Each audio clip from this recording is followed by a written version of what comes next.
అంతకంటే అద్భుతంగా బౌలింగ్ చేస్తున్నాడు కుల్దీప్ యాదవ్. కుల్దీప్ యాదవ్ ఎందుకు చేస్తున్నాం అది అర్థం కాలేదు. కుల్దీప్ యాదవ్ ని ఎందుకు ఇది చేస్తున్నాం అనేటువంటిది వన్ థింగ్. క్రికెట్ అందరూ మన ప్యానలిస్టులు అందరూ కూడా క్రికెట్ ని బాగా అబ్జర్వ్ చేస్తున్నటువంటి వాళ్ళే. క్రికెట్ అనేటప్పటికి మీకు batting, bowling and fielding, right? Varun Chakravarthy is a bowling all-rounder, where Kuldeep Yadav is not a bowling all-rounder, is purely a bowler. So కాబట్టి ఒకవేళ అవసరమైతే కనుక నెంబర్ 7, నెంబర్ 8 అయినా కూడా team management can take a daring step to send him at the number 8, Varun. Moreover, on fielding Kuldeep Yadav fielding ability గురించి విరాట్ కోహ్లీని, రోహిత్ శర్మని అడిగితే చాలా బాగా చెప్తారు. సో కాబట్టి ఆ ఫీల్డింగ్ విషయంలో కూడా Varun is far better than Kuldeep Yadav. So ఇప్పుడు కుల్దీప్ యాదవ్ అవుట్ చేశాడు కదా, అతన్ని కంటిన్యూ చేయాలి అనేట్లయితే కనుక టీమ్ సోధి సూర్యకుమార్ యాదవ్ ని, హార్దిక్ పాండ్యాని అవుట్ చేశాడు. సో కాబట్టి సోధిని ఇప్పుడు తీసుకుని వస్తారా? అది కాదు కదా, ఏదో ఒకసారి అది కాదు.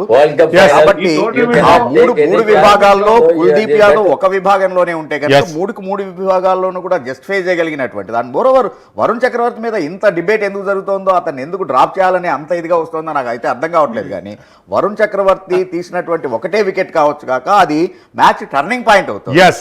త్రివిక్రమ్ శ్రీనివాస్ డైలాగ్ ఒకటి ఉంటుంది, వర్షాకాలం వచ్చేది రెండే నెలలు, బట్ సంవత్సరానికి కావాల్సినటువంటి నీరంతా ఇస్తుంది అది. అలాగే వరుణ్ చక్రవర్తి కానీ కావాల్సినటువంటి బ్రేక్ త్రూ ఇస్తూ ఉన్నాడు అతను. మూర్తి గారు ఫీల్డింగ్ ఫార్మాట్ లో కొద్దిగా భారత్ లో కొన్ని వీక్నెస్లు కనిపిస్తున్నాయి. అంటే ఈ వరల్డ్ కప్ మొత్తంలో 68 క్యాచెస్ మిస్ చేశారు భారత్ ప్లేయర్స్. అది ఎట్లా మీన్ ఎందుకంటానంటే ఒకప్పుడు ఫీల్డింగ్ అంటానంటే భారత్ కు కేర్ ఆఫ్ అడ్రస్ గా ఉండే కొద్దిగా దాంట్లో అశ్రద్ధ కనిపిస్తుంది.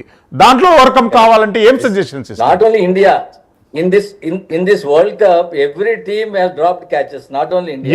Yes This is so many catches were dropped in this world cup, never happened in history actually.